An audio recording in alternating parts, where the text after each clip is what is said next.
burned fingertips, a gentleman hiding more than scars. Welcome to Mystery Parlor. I am your host, Axen. Share with me. Where are you listening from right now? Your comments make this circle of mystery unforgettable. Now, the tale unfolds. I was on my way back from delivering a certain potted specimen, a rare Paphiopedilum rothschildianum, if you're inclined to care about exotic orchids and their demanding lifestyle, to the greenhouse on the roof when I caught the smell. It wasn't Fritz's pork roast, nor anything that had the decency to belong in a kitchen.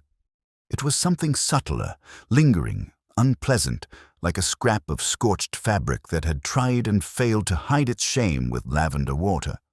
The odor was faint enough to ignore. But I don't ignore anything that doesn't belong inside Nero Wolfe's brownstone. That's a policy. I stopped halfway down the stairs, sniffed again, and followed the scent to its source. The front hall table, where the morning mail was still spread like a fan of ill-formed intentions. The envelope was cream-colored, expensive paper with a barely noticeable singe along the bottom edge. Wolfe hadn't touched it, which was odd. He likes to sort the mail himself with a precision most surgeons would envy. But this envelope was left untouched, as if it had asked too many questions. I picked it up, turned it over, and found no return address. Just Wolfe's name, written in the kind of looping, self-conscious calligraphy that belongs to people who don't send letters unless they're up to something. I walked it into the office, where Wolfe was pretending not to be annoyed at the late arrival of his beer. He was wedged in his chair behind his desk like a boulder in a ravine, eyes closed, lips slightly pursed, fingers steepled across his prodigious equator. This, I said, placing the envelope on the desk, came with a faint smell of roasted underwear, possibly linen, possibly gilt. You want to open it, or should I guess what's inside?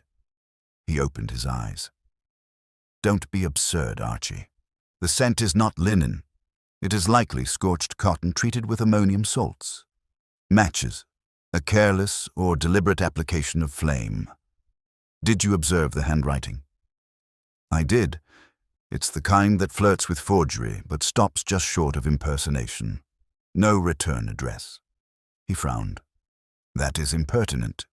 You haven't read it yet. Which would compound the impertinence. Open it. So I did. There was a single sheet of folded stationery inside, thick enough to suggest that trees had died bravely. I unfolded it and read aloud. Mr. Wolfe, I have reason to believe someone intends to destroy my reputation, perhaps even my life's work. I cannot trust the authorities. I cannot trust my family. I can barely trust my own hands. But I have read of your discretion. I will call upon you at 3:30 this afternoon if you will have me. C. Alton Broom. There was no address. No telephone number. No hint of what business Mr. C. Alton Broom was in. Wolfe exhaled through his nose. That's how you know he's mildly irritated. 3:30, he asked. That's what it says. He glanced at the clock. It was 2:46. I detest unscheduled appointments. Then you're going to hate this one. But I'll bring him in when he shows. I have a feeling this one's worth watching. Wolfe didn't respond, which meant he was already turning the letter over in his mind like a reluctant butcher inspecting a strange cut of meat. I left him to it and went to make sure the front room didn't look like a crime scene of bad taste. At exactly 3:29, the doorbell rang. I opened it to find a man who looked like he'd been taught manners by an embalmer. His hair was combed back so tight it might have squeaked when he blinked. He wore a light gray suit that had survived a long train ride badly, and in his right hand he clutched a handkerchief. Not delicately, but like it was the last barrier between him and total combustion. Mr. Broom? I asked. Yes. You're Mr. Goodwin. Guilty. He stepped in. I saw it then, his fingertips, or what remained of them.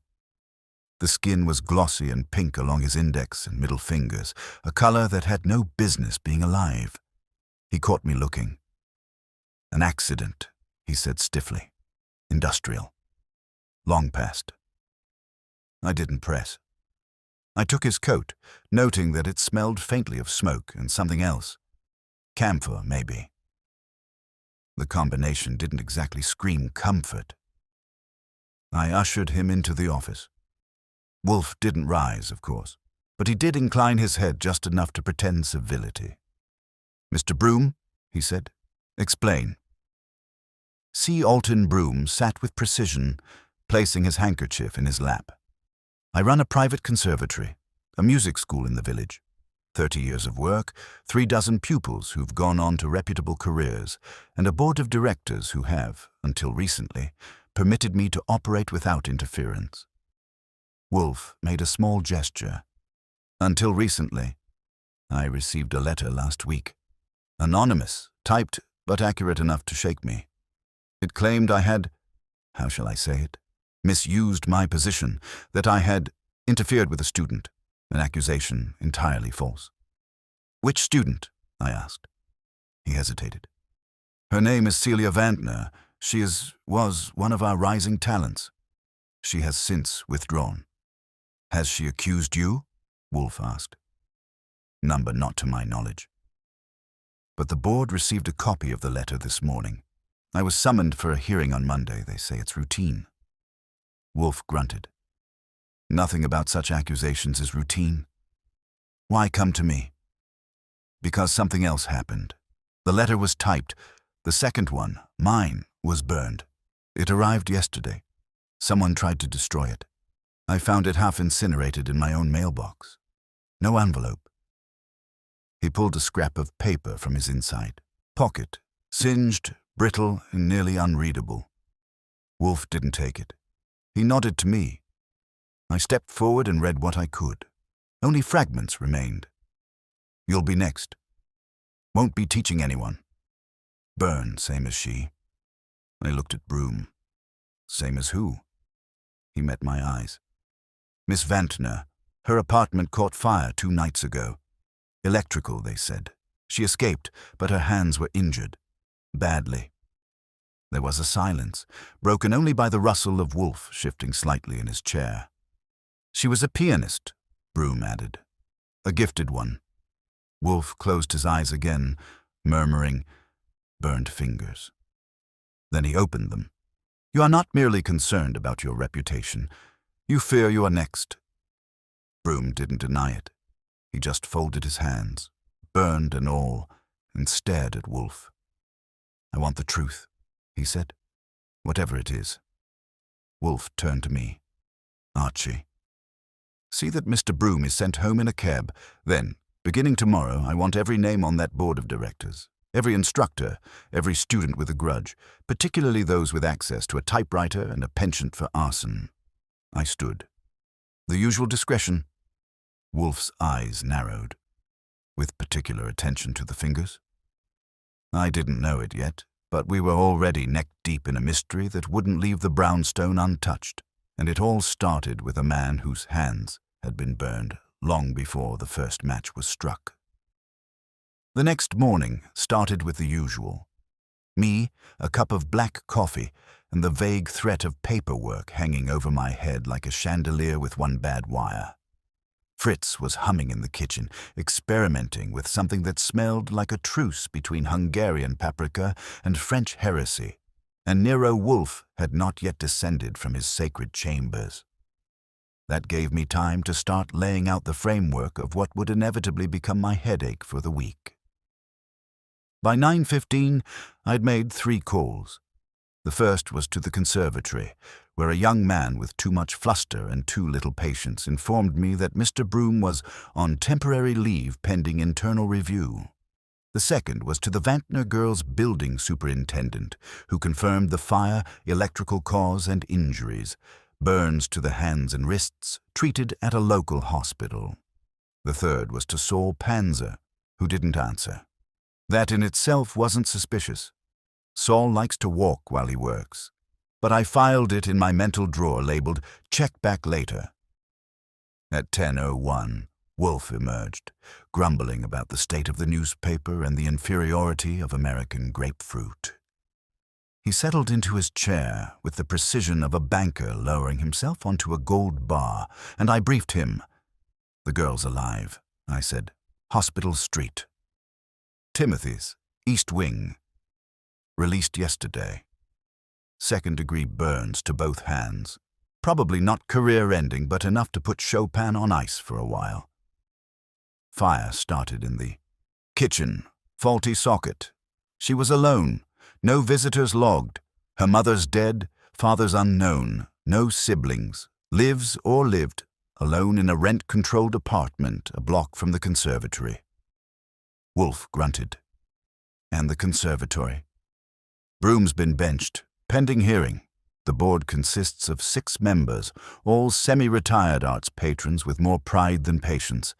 The acting director is one Phineas Galt, a man whose name sounds like a villain in a play about envy. Want me to go shake his hand?" "Number not yet." Wolfe frowned. "You must first find Celia Vantner." "I thought you might say that. I've already left word at the hospital and at her apartment, but I doubt she'll be eager to chat. Not if she thinks she's being used as a chess piece." "She is," Wolfe said dryly. "But she's not the queen. She is at most a bishop. And Broom? A knight, hobbled." He folded his hands. "The question is, who is the player? Someone seeks to remove Mr. Broom from his position, discredit him, and deliver a warning disguised as vengeance. Burning fingers. It is a motif, Archie, a symbol, deliberate. Symbolic arson, very refined." He didn't rise to the bait. "If Miss Vantner was not the accuser, her injury is either collateral or intentional. Either possibility disturbs me, particularly within my house." "You mean because Broom came here?" "Number because someone sent him. He's not the kind of man who thinks in layers. He was pointed here, deliberately." I leaned back. "So now the question is, by whom?" Wolfe inclined his head, eyes narrowing. "And why burn the message?"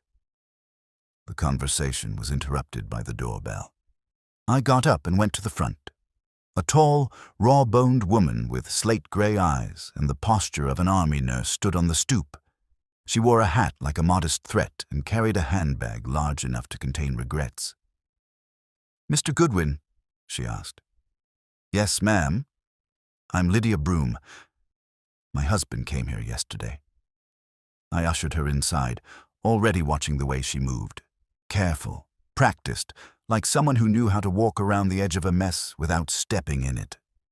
In the office, Wolfe didn't get up, of course, but he did nod. "Mrs. Broom," he said, "we were not expecting you." Clearly.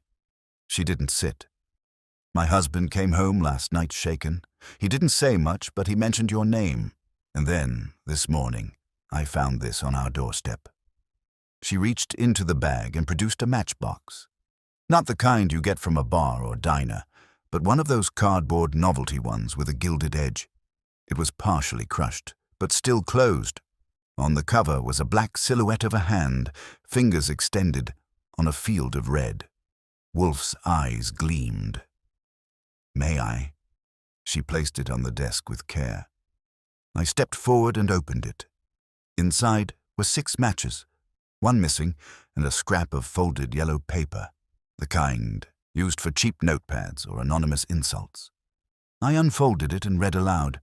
"One pair of hands ruined, another waiting. Keep out of it." No signature, no print, no flair. Just the blunt promise of more flame. I looked at Mrs. Broom. "Did you touch this much?" "I picked it up in a tissue. I can give you that." Wolfe grunted, impressed despite himself. "I don't want my husband involved," she said. "He's a good man, but he isn't built for this kind of strain. He's not clever enough to play defense, and frankly, I think he was manipulated into coming to you." I said, "By whom?" She hesitated. "There's a man. He was a donor to the conservatory, not on the board, but influential. Name's Malcolm Vire. He and my husband had differences. Artistic direction, spending priorities. and he used to dote on Celia like she was the second coming of Clara Schumann. Was he? I began. No, she said sharply. Not that kind of man, but he liked control, and when she left, he stopped donating. Wolfe was quiet for a moment. Then, Mrs. Broom, are you suggesting Mr. Vire orchestrated this? I'm saying that if anyone had the resources, the ego, and the pettiness, it's him. He treats reputations like chess pawns. He also collects antique lighters. If anyone has a flair for flame, he does. I looked to Wolfe. He nodded once. Thank you, Mrs. Broom, he said. Mr. Goodwin will accompany you to your car. After that, he will make the acquaintance of Mr. Vire. She nodded stiffly and allowed me to walk her out. On the stoop, she turned to me. I'm not here to protect my husband's career, she said. I'm here to keep him from getting hurt. I nodded. That makes two of us, Mrs. Broom. By 11:30, I was on my way to Vire's townhouse, a monument of old wealth with a taste for the theatrical, what Wolfe had called a player. I suspected we were about to meet the first one who knew the game was already underway, and I had a feeling he'd be holding the matches. Malcolm Vire's townhouse didn't so much sit on East 68th Street as it glowered. 5 stories of limestone, ironwork, and clipped hedges arranged like they were judging the passers-by. The doorbell chimed with a tone that had been tuned for disdain.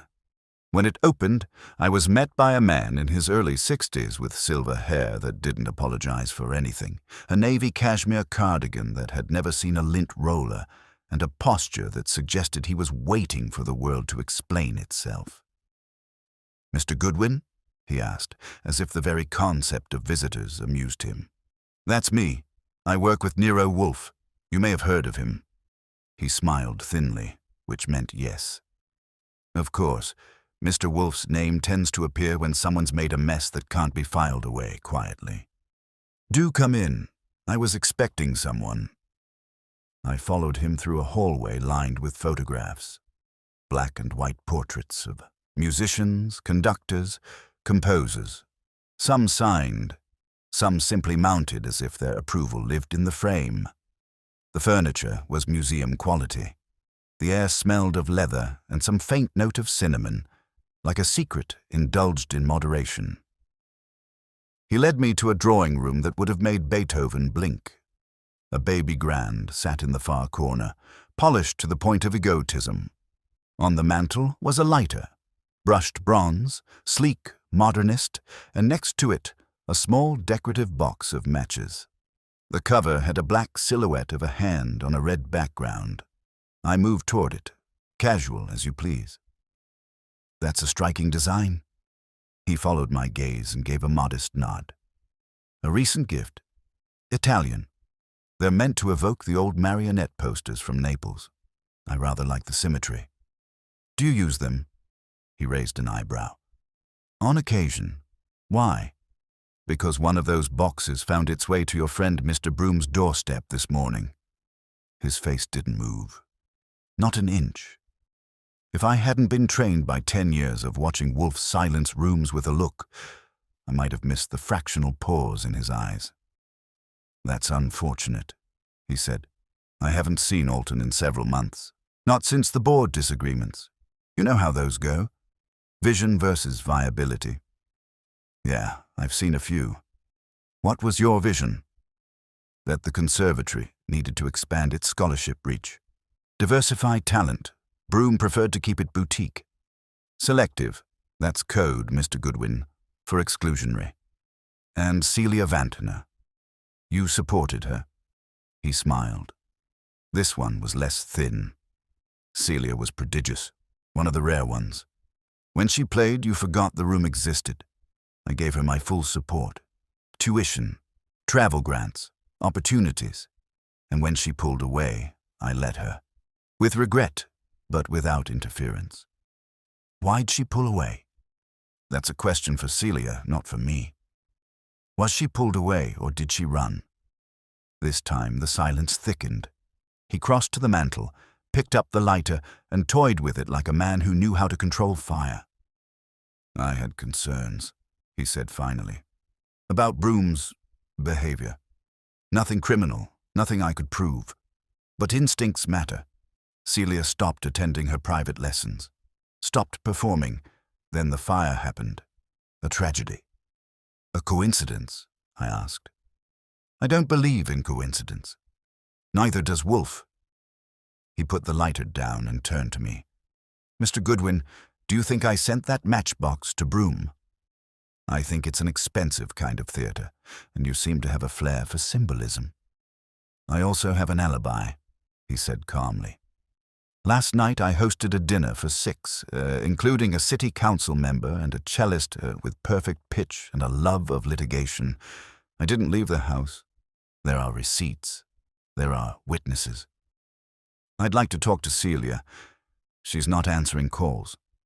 You tried. I check in. Discreetly. I took a business card from my coat and handed it to him. If she reaches out, tell her I'm not trying to sell her anything. Just trying to make sure nobody else gets burned. He took the card and gave me a nod that passed for respectful. Tell Mr. Wolfe to be careful with Broom. There are people in the arts who've spent decades building a reputation with sugar and glass. One wrong word, and it all shatters. That sounded like a warning, but I didn't need it. I knew the sound of breaking glass, and it was already echoing behind this whole business. Back at the brownstone, I gave Wolfe the summary. He listened with his eyes closed, hands tented on his stomach like a monk preparing for debate. He didn't deny sending the box, I said. He just distanced himself from the match. He is dangerous, Wolfe murmured. Not for his resources, but for his restraint. He burns with precision. What did you think? I think he's the kind of man who enjoys watching people squirm in polished rooms. But I also think he genuinely cared about the girl. It's hard to fake that kind of wince. Yes, Wolfe said, but it is easy to convert concern into weaponry, especially when the target is already unstable. Meaning Broom. Wolfe opened his eyes. Meaning someone wants us to believe Broom is a liability, that he cannot be trusted, that his story is cracked. And maybe it is. Perhaps. But if he is being framed, it is with care. Someone has seeded the illusion. Letters, warnings, symbols, all to suggest that Broom is next, and that he deserves it. That is not vengeance. That is orchestration. I moved toward the windows and looked down at 35th Street, quiet and stubborn as ever. You want Saul? Not yet. You first. Find Celia Vantner. Someone is trying very hard to make sure no one does. And if I find her? Don't ask her to play the piano, Wolfe said. Ask her who tried to silence her. Ask her who taught her that hands can be destroyed more thoroughly than reputations. That wasn't just deduction. That was Wolfe's version of fury, quiet, precise, and aimed like a blade. I nodded, grabbed my coat and headed back out. The game was real now. Someone was setting fires to people's pasts, and Wolfe, sitting in his chair like a general in retreat, was already planning the counterstrike. I just had to find the girl with burned hands before someone made sure she'd never point again. The address Celia Vantner had listed on her conservatory enrollment records was a modest second-floor walk-up tucked between a dry cleaner and a shuttered flower shop off Bleecker. The building had charm if you liked cracked stucco, rusted mailboxes, and the faint scent of boiled cabbage lingering in the stairwell. Apartment 2, B was on the left, door painted blue once upon a time and now a study in chipped neglect. I knocked twice, waited, then knocked again, with a little more encouragement. No answer. No footsteps. No sound at all. I pressed my ear to the door. Still nothing. I didn't like the silence. It wasn't the regular kind you find in apartments where no one's home. This one had tension baked into it, like something or someone was holding their breath on the other side. Miss Vantner, I called, calm and clear. My name is Archie Goodwin. I'm not a cop and I'm not a creep. I work for Nero Wolfe. We're looking into what happened to you. Still nothing. But now I was sure she was inside. I slid a card under the door, then took 2 steps back and waited. After a full minute, I heard the whisper of a deadbolt.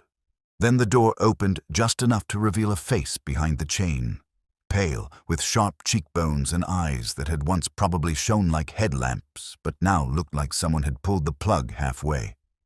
Her left hand was bandaged, thick and padded. The right one had a glove on it, thin cotton, hospital white. "You're Goodwin?"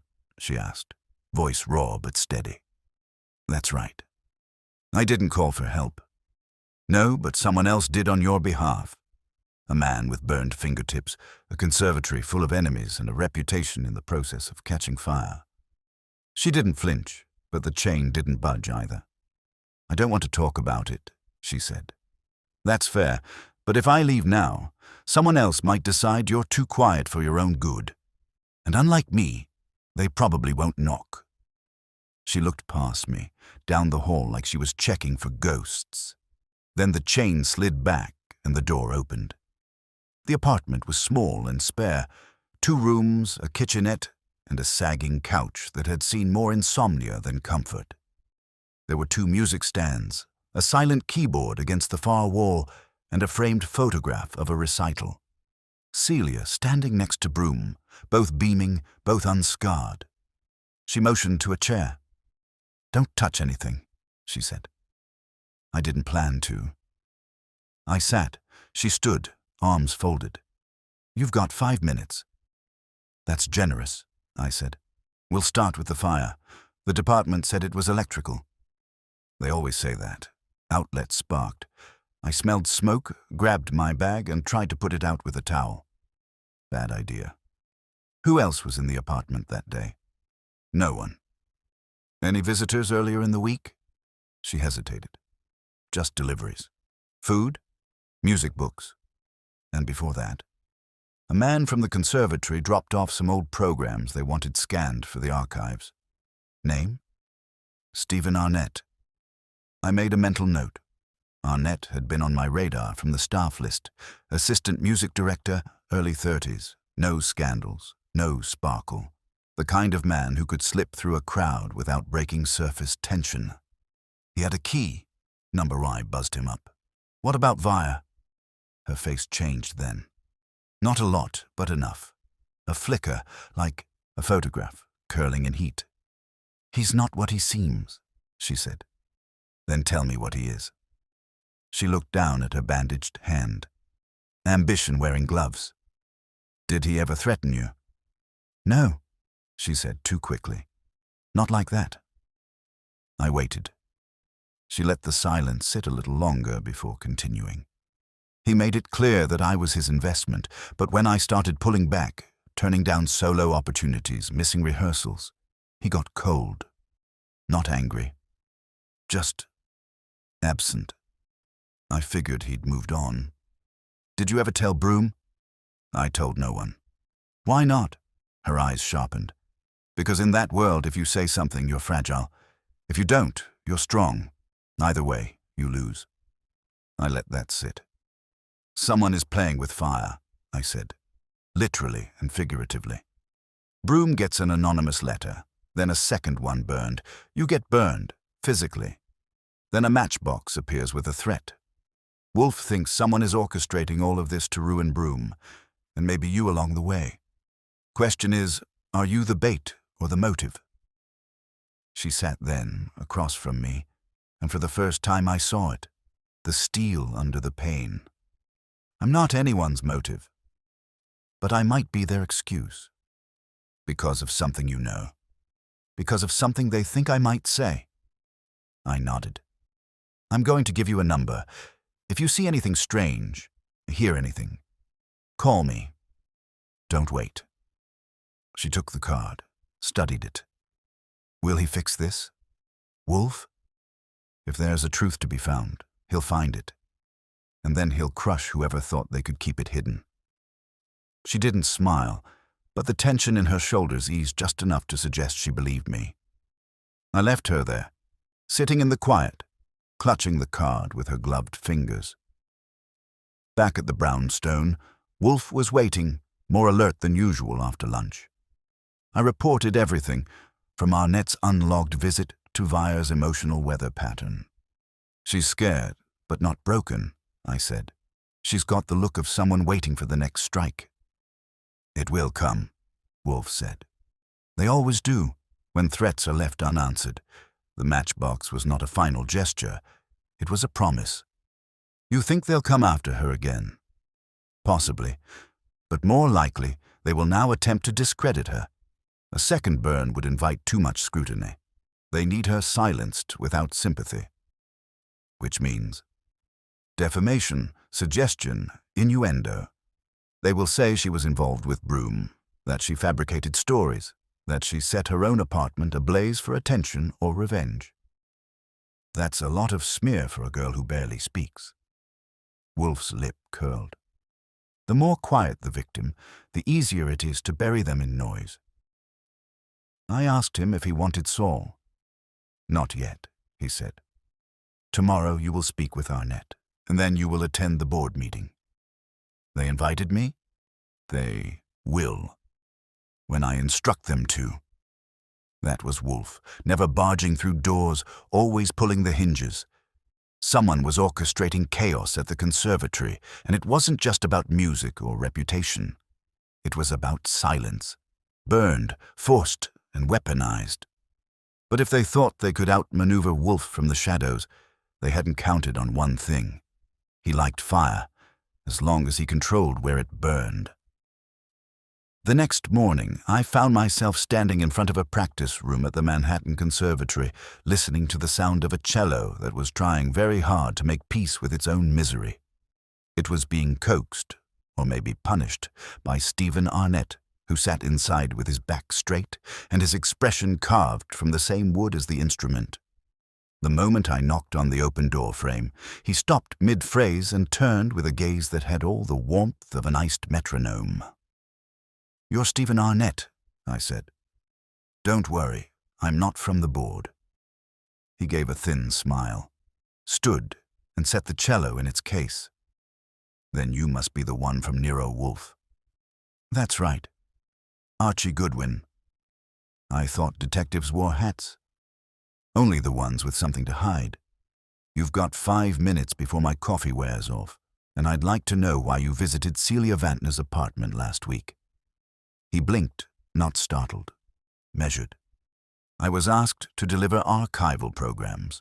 Mr. Broom wanted her to have copies of her early performances, a reminder of her roots." "That a regular part of your job?" "I'm many things. Assistant music director, archivist, furniture mover when needed." "Sent by Broom directly?" "Yes." "You hand them over personally?" "I did." She was polite. Quiet. I studied his face. Angular features, neatly trimmed hair, hands that looked strong and unmarked. No burns, no scratches, no guilt. "She buzzed you up. You were there less than 5 minutes." "I stayed a little longer. We talked." "About?" "She asked if I believed the accusations." "And?" "I told her I didn't know what to believe." He said it without heat, but something passed through his eyes. A flicker of something that might have been regret or resentment carefully rolled in gauze. "You think Broom crossed a line?"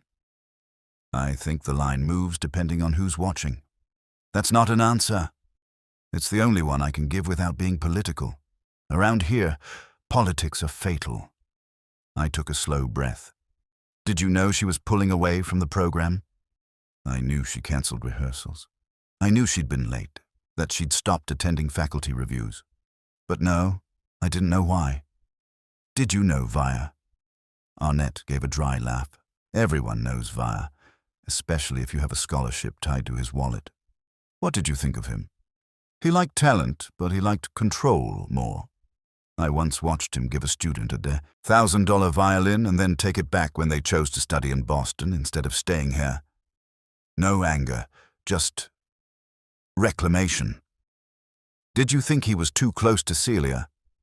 "I thought he saw her as an investment. And when she stopped playing, she stopped being profitable. That's a dangerous place to leave someone in." He had a way of saying things like they weren't accusations, just facts with teeth. Did Broom ever make her uncomfortable? His answer came too quickly. Not that I saw. But sometimes he looked at her with ownership. Not lecherous, just proprietary. Like he saw her as a final project, something he'd shaped. That doesn't sound criminal. But it can make people reckless when they feel their creation is being taken away. I studied him another moment, then nodded. You'll be seeing me again. I assumed I would. I left him to his cello and his silence and headed back to the brownstone, the puzzle clicking in my head like a metronome run wild. When I stepped into the office, Wolfe was in his chair, reading a botanical text like it owed him money. I gave him the full rundown. Arnett had played it calm, but I'd seen the tension in his knuckles. Wolfe listened without interrupting, which is usually a sign he's 2 moves ahead. When I finished, he put the book down with the kind of care most people reserve for ancient manuscripts or soufflés. We now have 3 men, he said, who all believe Celia was theirs in some fashion. Broom, Vire, and Arnett. All possessive in their own way, and one of them is playing pyromancer. She's not talking, I said, but she knows. She fears speaking will deepen the damage, so we must arrange for others to speak in her place. You want the board meeting? Yes. You will attend. You will provoke. I want to see who flinches. I didn't bother asking how I was getting invited. Wolfe could charm his way into a locked freezer if he thought the pork chops were worth it. Sure enough, 2 hours later, the call came in. A Mr. Henry Kroll, interim chairman, had been encouraged by mutual acquaintances to allow my quiet observation of the upcoming internal review of Broom. Quiet, of course, being a flexible term in my line of work. The boardroom at the conservatory looked like it had once been used for executions of failed sopranos. Long mahogany table, too many chairs, and walls lined with photographs of composers in the midst of creative agony. The board members sat in tight-lipped clusters, all cashmere and caution. Broom was there, looking smaller than he had in Wolfe's office. Arnett sat 2 seats down, arms crossed.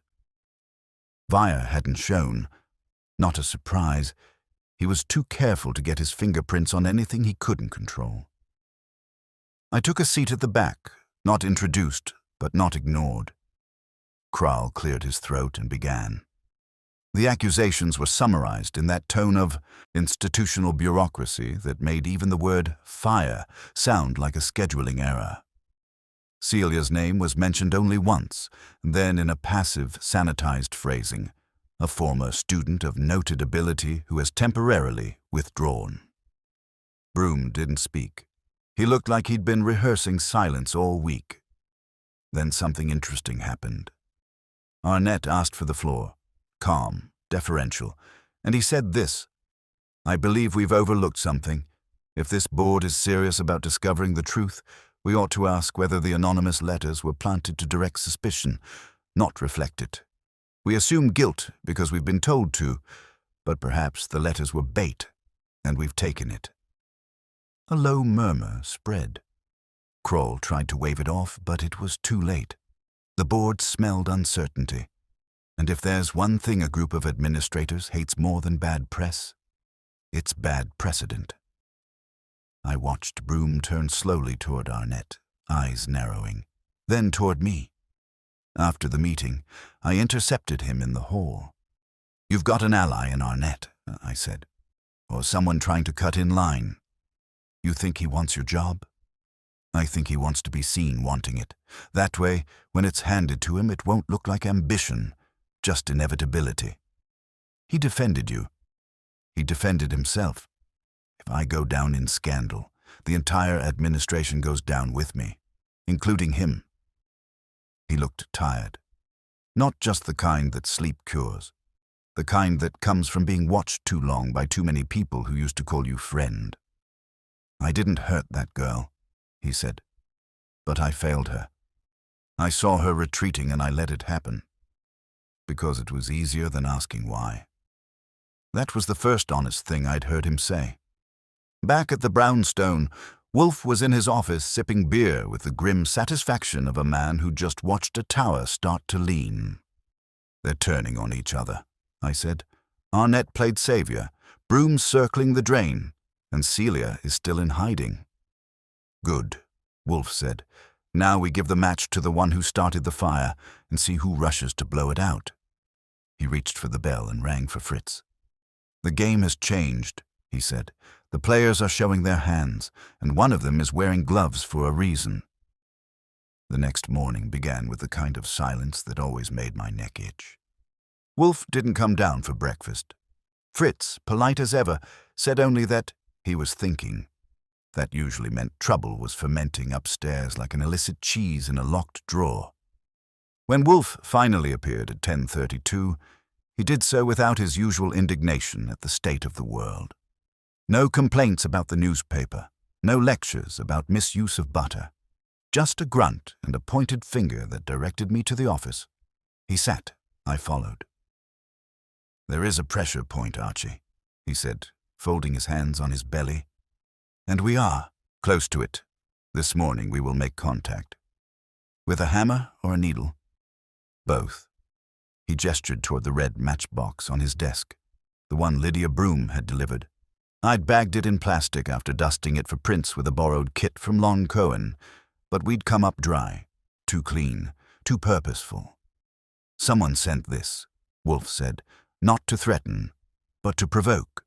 The true message was not, 'You are next.' It was, 'You will talk,' or 'We'll talk for you.' It is a bluff. Impressive, theatrical, but unbacked by resolve. Otherwise, Miss Vantner would not still have her fingers.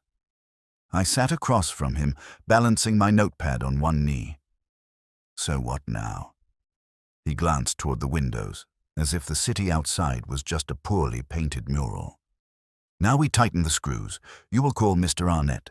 Inform him that a former donor to the conservatory has provided information linking him to a personal fund established in Celia Vantner's name, a fund unreported to the board.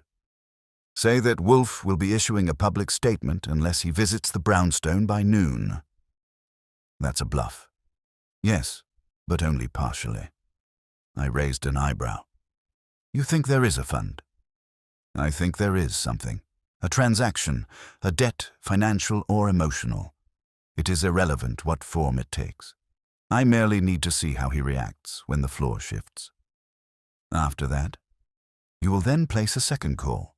To Miss Vantner, inform her, gently, that Broom is being asked to resign, that Arnett has begun to maneuver into position, that Vire has yet to show his hand because he already believes he's won. You want her scared? I want her cornered. Only then will she choose whether to stand or vanish. And Broom, leave him for now. He's more useful undone than confident. You really do enjoy this." "No," Wolfe said.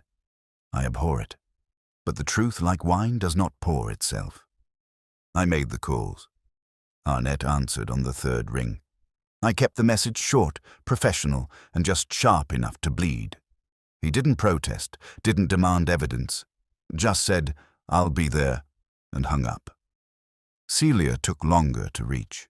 When she did answer, her voice was quieter than before, but less uncertain. I laid out the situation with as much tact as I could muster. She listened. I told her she had one chance to stop being the object of everyone else's strategy.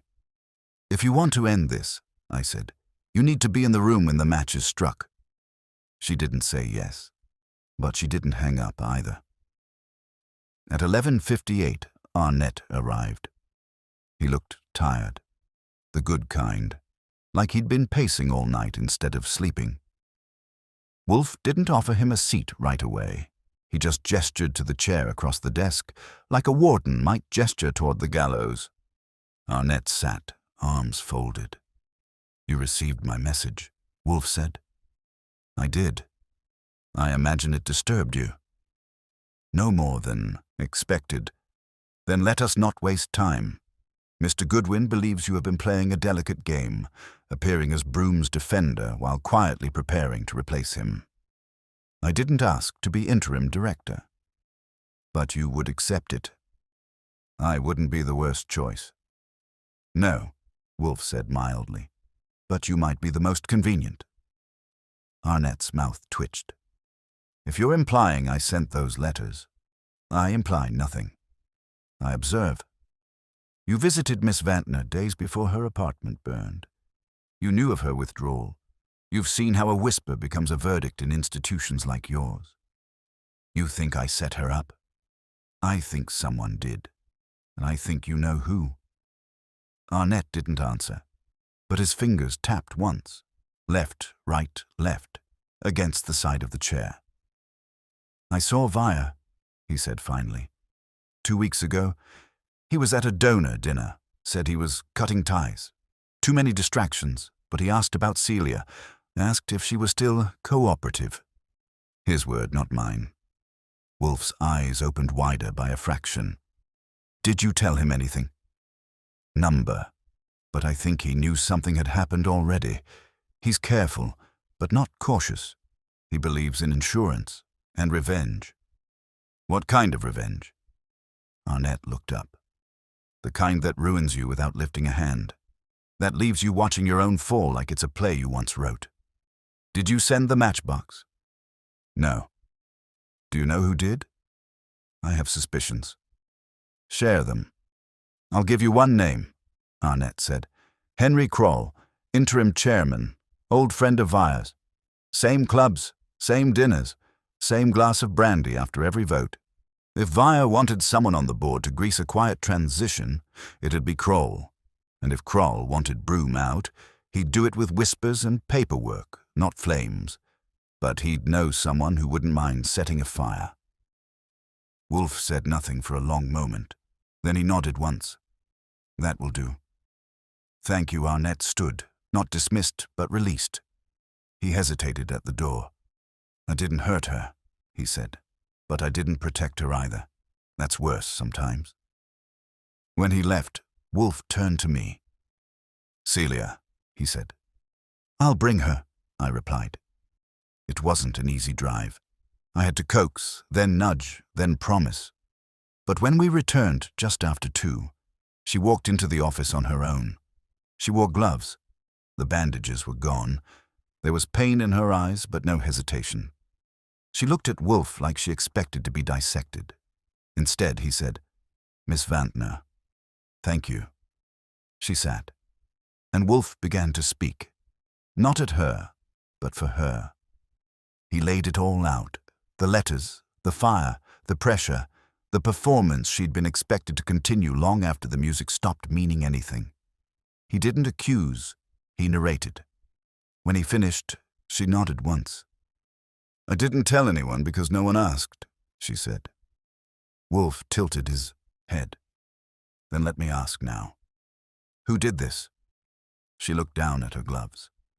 Then up again. It wasn't Broom. He was arrogant, yes, controlling, but he never hurt me. And Vire. I think he had someone watching me. I think he knew where I was. But he wouldn't get his hands dirty. He'd hire someone. Pay in silence. Kroll? Wolfe prompted. Maybe. But I don't think Kroll's that clever. He's a coward. He'd leak names, not light matches. Then who? She hesitated. There was a man who used to work with Vire, not on the board, a fixer. He arranged housing, concerts, travel, unofficial. Name? Otis Clem. I glanced at Wolfe. He nodded slowly. I could already see it forming behind his eyes. The lattice of names and motives, money and silence, lining up like bricks in a dry wall. Find him, he said. I didn't ask how. That was my job, and I had just enough time left in the day to start tearing apart a few rotten planks. The match hadn't been dropped yet, but Wolfe had just struck it against the box, and I had a feeling Clem would be where the fire finally caught. Finding Otis Clem was like chasing a name whispered behind drawn curtains. He didn't appear on the conservatory's official records, wasn't on their payroll, and didn't show up in any alumni rosters or donor circles. But when I made a couple of discreet calls to contacts in the world of backstage fixers, venue managers, booking agents, and one very bitter stagehand from Lincoln Center, I found the name. Not loud, but not forgotten. Otis Clem had been the kind of man who made things happen without ever stepping into the spotlight. A flat-footed impresario who knew which strings to pull and which strings to cut. He had arranged venues, silenced critics, and ushered more than a few musicians out of sticky scandals with a few bills and a handshake. But 5 years ago, he vanished. Quietly retired, people said. Others suggested he'd been paid to disappear. Either way, I was told he still liked to drink his evenings away in a bar called Archer's Rest down on 9th Avenue. A place with bad lighting, good bourbon, and no questions. I got there a little before 7. The place was dim and heavy with smoke, like it had been sealed off from the city a decade ago, and no one had noticed. There were 5 men at the bar, all aging in place, and one bartender who looked like he'd seen Clem crawl out of a dozen favors and still tip like he'd done the room a favor. Clem was at the far end, nursing something brown and slow in a short glass, wearing a grey wool coat that had seen better wars. His hair was thin, his eyes sharp, and his fingers tapped the bar like they still remembered tempos from an old musician's life. I sat beside him. "You Otis Clem?" I asked. He didn't answer. Just gave me a side glance, then a long look at my shoes. People like him always look at the shoes. "I'm not here to drag you out into the light," I said. "I'm here because a young woman almost lost her hands, and someone thinks you're still on Via's payroll." That got a reaction. He didn't turn, but he went still, completely. Then he drained the rest of his drink in one swallow and gestured for another. "I'm not on anyone's payroll," he said. "Not anymore." "But you were." "I did favors. I smoothed things. That's not a crime. Unless the smoothing starts to catch fire." He turned to me fully now, and I saw the weary anger that lived behind his eyes. "I didn't burn anything." "Maybe not, but maybe you passed a message, arranged something. Maybe you helped to deliver a box of matches without asking where they'd end up." He shook his head. "I told Via to let her go, months ago. Said the girl didn't want anything to do with the spotlight anymore. She wanted out. He didn't like that." "What did he say?" "He said if she disappeared now, she'd take a piece of him with her." I waited. "I figured he meant emotionally," Clem muttered. "I didn't think he meant literally." "Who's still doing his dirty work now?" "I don't know. But there was someone. A courier type. Did odd jobs. Young. Quiet. Went by the name Darcy. Full name. Number just Darcy. He'd show up, take instructions, then vanish. I only met him once. Via sent him to deliver something. Some documents, maybe a check. He didn't say much. But he had the kind of eyes that made you think he enjoyed being invisible. "You know where I can find him?" "Number, but he drove a silver Toyota. Old model. Had a dent on the right rear fender. No plates on the front. It wasn't much, but I'd worked with less." I left Clem with a 20 and a nod, then stepped outside to call Wolfe. He answered after 2 rings. "Clem's real," I said. "Used to run cleanup for Via. Says there's a third party. Someone named Darcy. Courier type. Could be the one who actually handled the delivery of the matchbox." "That," Wolfe said, "is our thread. Pull it. I'll need Fred." "You'll have him. Where are you?" 9th and West 47th. "Return. I will arrange the rest." When I got back to the brownstone, Fred Durkin was already in the kitchen, sipping tea and looking like he'd been promised action but handed a puzzle instead. Wolfe gave him the vehicle description, the name and a brief outline of what we needed. "Find Darcy," Wolfe said. "Start with traffic cams, local garages and service stations that don't ask for names. If he's a freelancer, he works near his comfort zone. Limit your search to 10 square blocks around the conservatory and Archer's Rest. 2 days. Less, if possible. Fred nodded. Got it. After Fred left, I turned to Wolfe. You think Darcy lit the fire? No, Wolfe said, but I think he delivered the metaphor. The matchbox was a performance, and performances require staging. I hesitated. You think Celia still isn't telling us everything? She told us what she feared, not what she knew. That is a distinction with weight. She's not the type to volunteer anything, I said. She's been keeping her own silence longer than anyone's asked her to. Then we must make someone else break it. That night I called Celia again. You're not going to like this, I said, but Wolfe wants you here tomorrow. All of you. All of who? Broom, Arnett, Vire, the board, Wolfe's office. There was a long pause. Why? She asked. Because the truth isn't about you anymore. It's about who benefits from your silence. And Wolfe doesn't like playing in the dark. She didn't say yes. But the next morning, she arrived at 10:14 sharp. By 11 o'clock, the office was filled. 10 bodies and 1 mounting pressure system. Broom sat hunched but awake. Arnett looked wary. Kroll fidgeted like a man with a secret sweating through his collar. Vire arrived last, of course, with his mouth tight and his eyes calculating. Fred came in from the hallway at 11:07 and nodded once at me. That meant Darcy had been found. Wolfe didn't start with accusations. He started with orchids. He described the fragility of a rare bulb, how too much heat could distort the bloom, how the wrong light could cause the entire plant to wither before it bloomed. Then he looked at Vire. You sent someone to deliver a message, he said. Not to Broom, but to Celia. The message was silence. The method was fear, a fire, a threat. And when that didn't work, you changed tactics. You sought to destroy Broom's credibility and reward your surrogate with a seat at the head of the conservatory. A performance. I did nothing of the kind, Vire said. You hired Otis Clem. You paid Darcy to deliver a burned letter.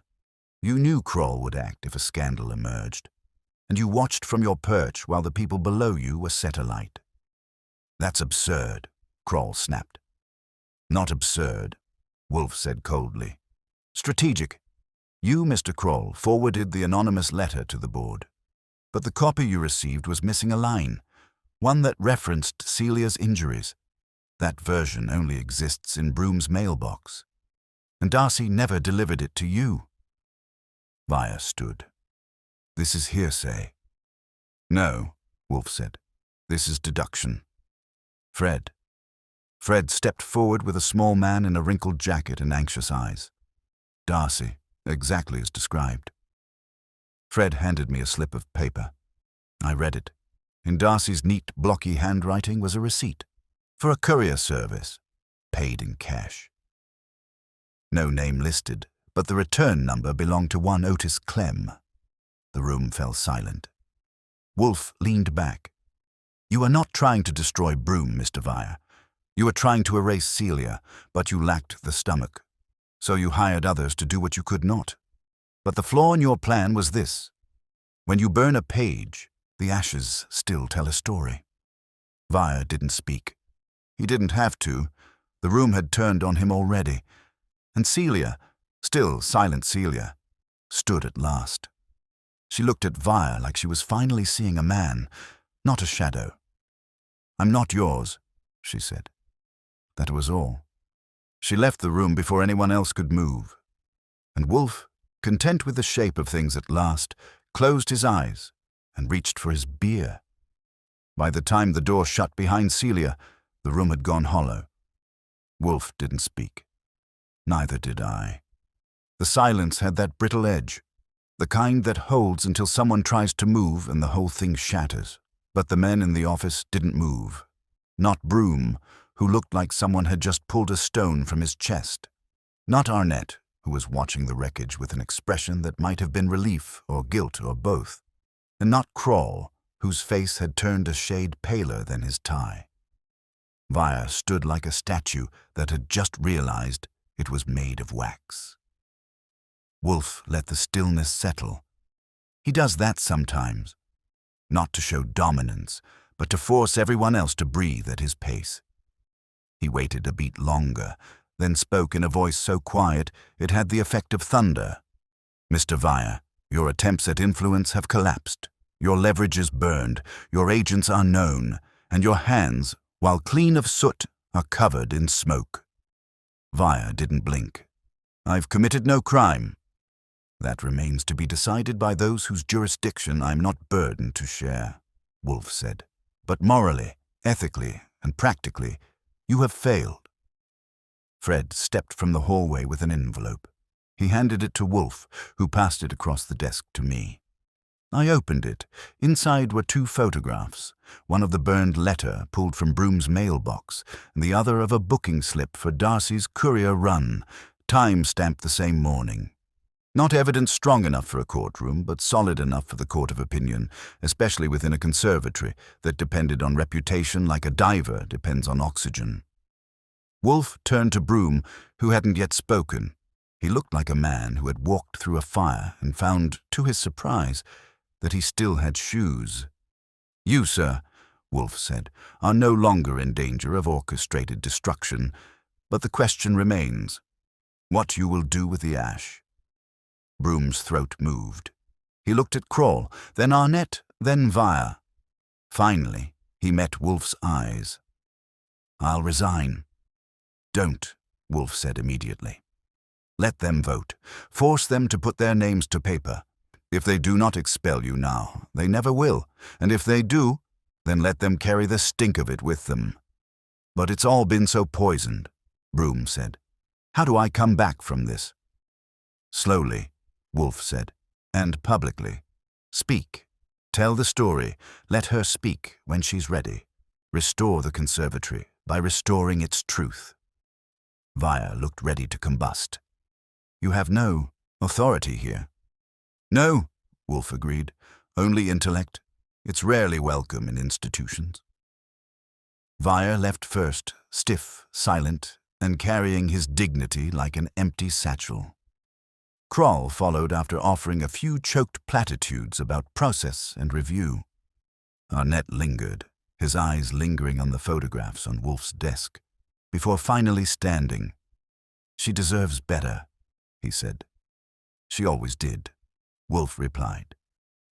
Once the door closed, Wolfe reached for the beer Fritz had placed there like a votive candle to closure.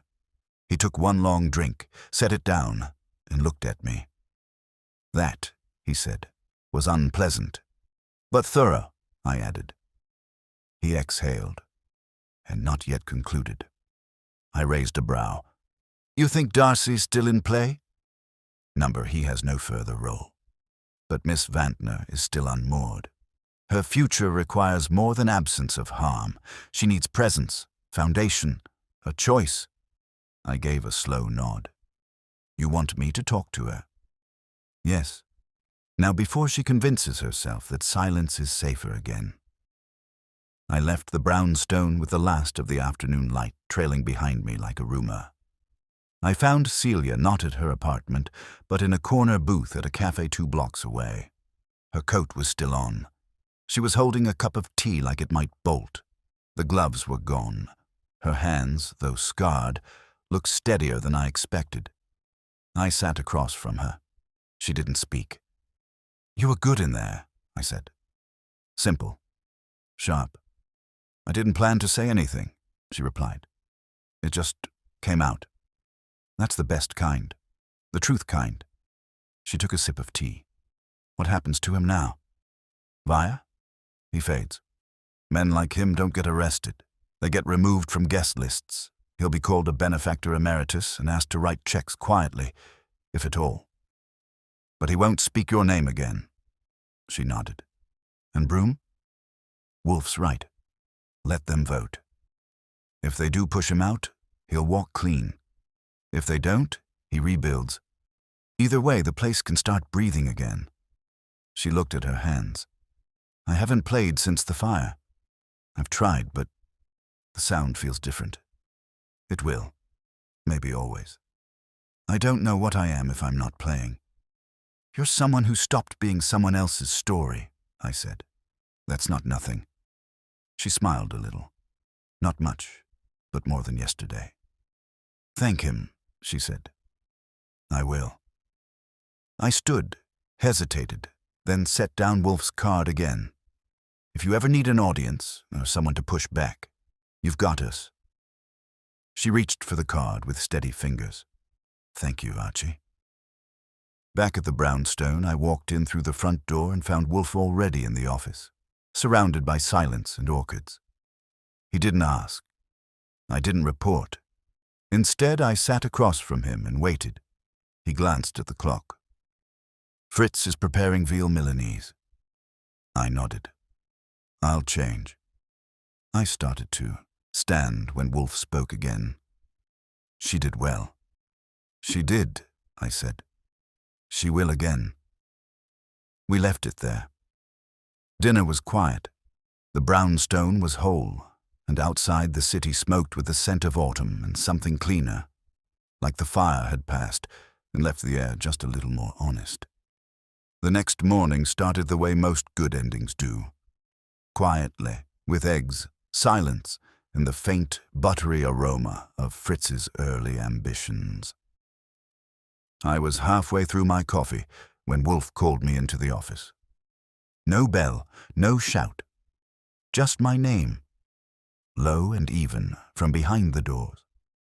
It had the weight of punctuation. I walked in to find him already seated, as usual, surrounded by the permanence of his furniture and the fickleness of orchids. He didn't look up. Sit. I did. There is something unfinished, he said. I didn't ask what. Wolfe doesn't say unfinished unless the thing is already beginning to close itself. Fire will vanish, he said. The board will bend, not break. Our net will take more than he offers, and Broom will either recover or retreat. But there is one more matter. Small, perhaps, but I dislike loose ends, particularly when they move. I leaned forward. Clem? Number he has retreated, properly and with a whiskey-soaked conscience. Darcy has no further agency. But Crawl, Wolfe let that sit. Crawl attempted to shield himself by balancing on silence, and in doing so, he positioned himself as both ally and accessory. He was Vire's inside man, I said. He was Vire's mirror, and mirrors, Archie, are always one crack away from being weapons. I tilted my head. You want him dealt with? I want him understood, before he becomes useful to someone else. I didn't argue. When Wolfe starts assigning personality the way some people assign blame, it's already halfway to truth. Crawl had retreated back into his chamber of bureaucratic noise at the conservatory. Meetings, minutes, signatures, caution. I made my way there around 11. No appointment, no preamble. I walked past the front desk and up the stairs like I'd been born there, and when I opened his office door without knocking, the look on his face confirmed two things. One, he'd hoped the worst was over, and two, he still thought he could manage his way out of it. Mr. Goodwin, he said, standing halfway, then sinking back down. I assume this isn't a courtesy visit. I rarely make those. I said, Wolfe sent me. I rather thought he might. I stayed standing. You fed the board that letter. I passed along what I received. And you didn't find it strange that the line about Celia's injuries was missing? I assumed the copy was redacted. By whom? I didn't ask. I leaned forward. But you knew, and more than that, you knew what it would do. You let it play out. Because if Broom fell, Vire would win, and if Vire won, you'd stay important. His mouth tightened, but he didn't deny it. I wasn't part of any conspiracy, he said. Sure, just a helpful bystander who happened to route a forged letter through a board vote that was never supposed to happen until after the scandal hit the papers. That vote was postponed, because Wolfe stopped it, not you. He hesitated. I didn't think it would get that far. I let him stew in that for a second before dropping my last card. Wolfe doesn't care about you, I said. But he does care about what you might do next. There's a power vacuum now, and he knows men like you don't like vacuums. Kroll's hands folded tightly. What do you want? You're going to help Broom regain control of this place. You're going to use your soft voice and your firm handshake and your well-worn credibility to steer the board back toward order. And you're going to do it not because you owe him, but because the alternative is Wolfe deciding he's not done with you. That sounds like blackmail. No, I said. It sounds like clarity. He looked at me for a long moment. Then he nodded once, sharply. I left without shaking hands. When I got back to the brownstone, Wolfe was with Fritz in the dining room, not the office. That was a signal in itself. It meant the case had shifted from intellectual posture to domestic digestion. I waited until Fritz left the room, then joined Wolfe at the table. Kroll? He asked. I cornered him. He folded. He will behave. Like a man who's seen the inside of a cage and doesn't want to go back. Wolfe gave a satisfied grunt. Then we are finished. I poured myself a half glass of the Sancerre Fritz had left out and leaned back. That's what you said yesterday. Yesterday we dealt with heat, Wolfe said. Today we deal with shade. I let that line hang.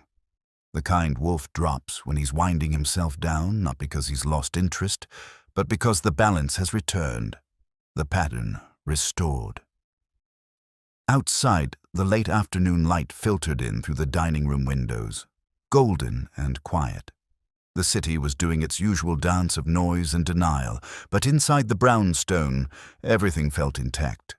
Even the air had a stillness to it, like the last note of a song that had finally stopped echoing. You're not going to write a letter to the board, are you? I asked. No. A public statement? Certainly not. So this ends with veal, Sancerre, and restraint, as all civilized things should. And that, from Wolfe, was the final word. Not because he declared it so, but because he didn't need to say anything else. The case had ended without a body. No murder, no headline. Just scorched paper, whispered threats, and a handful of lives rearranged by fire and truth. In another world, that might not sound like justice. But in Wolfe's world, it was more than enough. And in mine, it meant the office was quiet again. The kitchen was alive with clatter, and I had earned the right to lean back, loosen my tie, and think, just briefly, about nothing at all. The brownstone held its peace through the rest of the week. No knocks on the door, no unexpected phone calls, no shadowy figures hovering outside like a bad omen. Even the mail was uneventful, bills, magazines, and one oversized envelope containing a catalogue of rare orchids Wolfe pretended not to have requested. The temperature outside had dropped, but the air indoors was warm, still and rich with the scent of Fritz's stews. For once, everything held its shape. I was content to let it stay that way. Wolfe was back to his usual rhythms, 2 daily orchid sessions, 3 meals exact in timing and construction, and just enough passive grumbling at the Gazette's editorial choices to confirm his circulation was intact. I'd begun clearing out the files from the Broom matter, moving my notes and reports to the lower drawer. We weren't expecting anything further. No police inquiry, no legal drama, no last-minute twist to send us spiraling back into the mess. It was, by all accounts, resolved. Until Celia called. She didn't waste time. No pleasantries, no small talk. "Can I see him?" she asked. "I need to ask something, in person." I told her to come by that afternoon, and she did, precisely at 2. She wore a navy coat with the collar turned up and her gloves back on, but not to hide anything. This time, I think, it was armor. When I showed her into the office, Wolfe was already seated, hands steepled, eyes half-lidded with that expression that told me he'd already guessed why she was here. "Miss Vantner," he said with a small nod. You're well. I'm steady, she said. Is that the same thing? He made no attempt to answer. She sat without being offered, which Wolfe permitted as a rare allowance. I closed the door and stayed standing by the globe, watching the play unfold. There's something I didn't say, she began. Back in your office. I wasn't ready. I didn't think it mattered. But it stayed with me. Go on, Wolfe said. Vire. The last time we spoke, before the fire, he told me that if I left the conservatory, I'd be wasting everything he'd done. That I didn't have the right to walk away. That my name was his to protect or destroy. Wolfe gave a small, almost imperceptible frown. Why did you omit this detail? Because I didn't want to sound like I was blaming him again, because part of me thought maybe I'd misunderstood. You did not, Wolfe said. You feared him. Yes, she admitted, and I didn't want that to be what defined me. Wolfe's gaze was steady, and yet it already had. She looked down at her gloved hands, clasped in her lap. It's strange. I used to think I had control, that as long as I kept playing I had power, but it wasn't mine. It never was. It belonged to everyone who thought they'd built me. And now, I want to build myself. Wolfe's eyes closed, then opened again. And what would you ask of me? She hesitated. He's leaving the conservatory. That much I've heard, but I also heard, through our net, that Vire plans to establish a foundation, a private one, with new protégés. Young, talented, and vulnerable. Wolfe didn't move. His voice was nearly a whisper. You would have me stop him. I want to make sure he doesn't start again. Not like that. Not with another girl too scared to speak. Wolfe sighed through his nose. I am not the law, Miss Vantner. I do not control institutions. I do not revoke power. I reveal it. Then reveal it, she said. All of it. He's still being protected.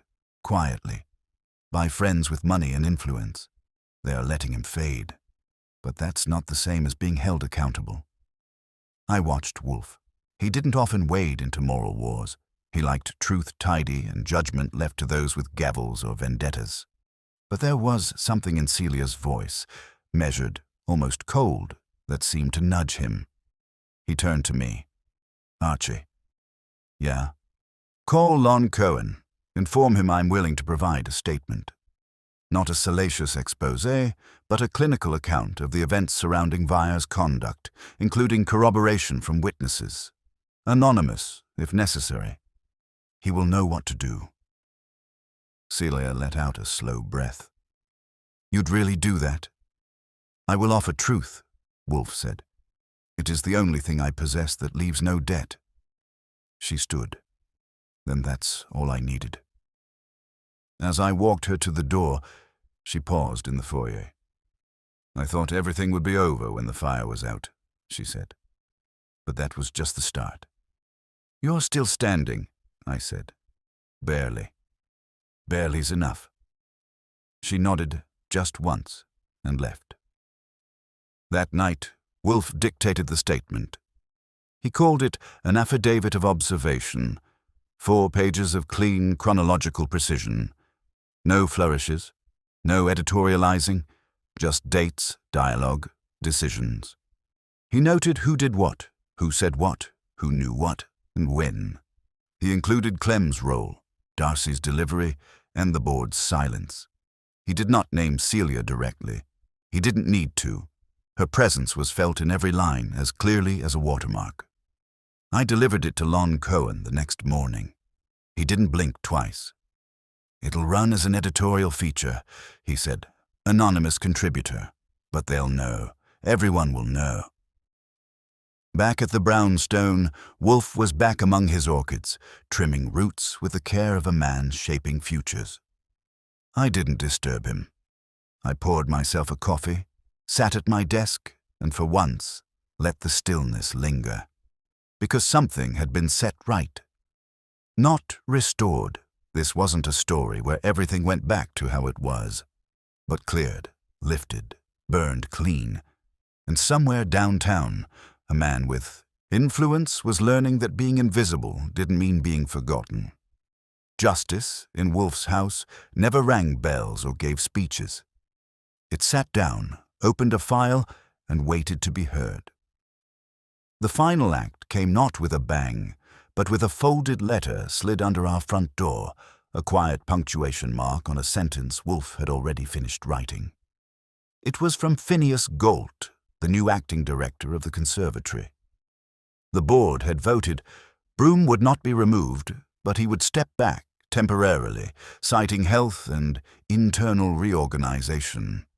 Arnett would lead day-to-day operations, under Galt's supervision, which meant, politely, no one really trusted anyone just yet. But the chaos had stopped moving. For now, that was enough. The bigger impact came 3 days later, when the Gazette ran Wolfe's statement. It wasn't front page.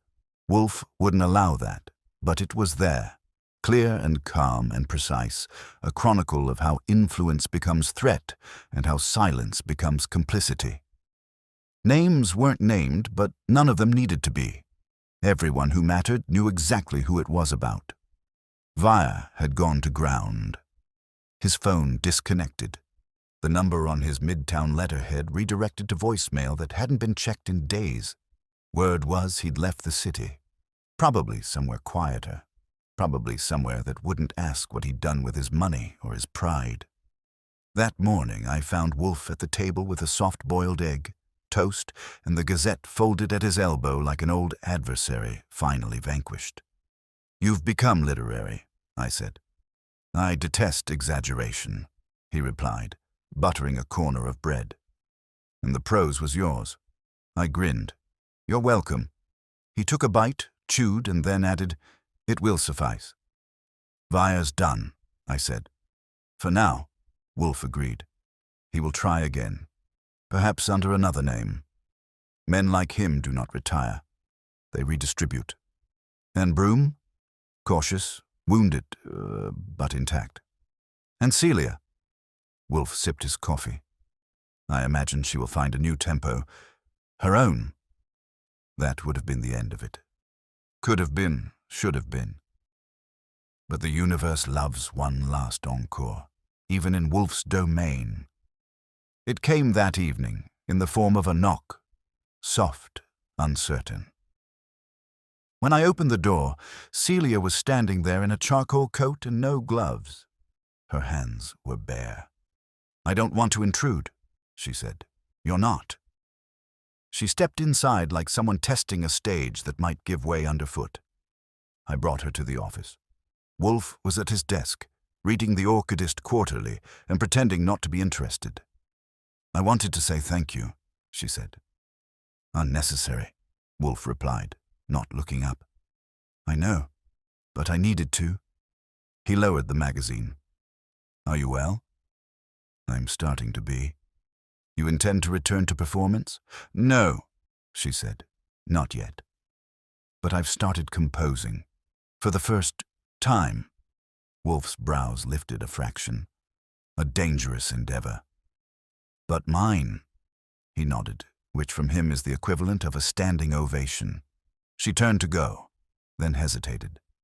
"You never asked me the worst thing he said." "No." "Why?" "Because you didn't need to remember it in this room," Wolfe said. "It would have become part of the walls." She stood there a second longer, then smiled, quiet and sure, and left.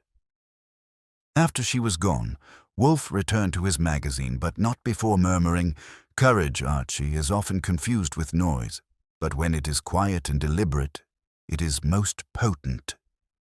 I gave it a second before replying. "So is justice," I said.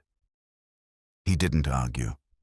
Outside, the city kept moving. The lights blinked, the cabs honked, and the world resumed its busy forgetting. But inside the brownstone, something had been done right. No trial, no handcuffs, just the kind of justice that takes root in silence and grows steady in the dark. Wolfe finished his beer. I filed the last report. And Fritz, somewhere in the kitchen, was preparing duck with orange glaze. We'd earned it. So we dined. And the brownstone, once disturbed by smoke and suspicion, returned to its natural state, still composed and ready for whatever came next, whatever came next, whatever came next, whatever came next, whatever came next, whatever came next, whatever came next, whatever came next, whatever came next,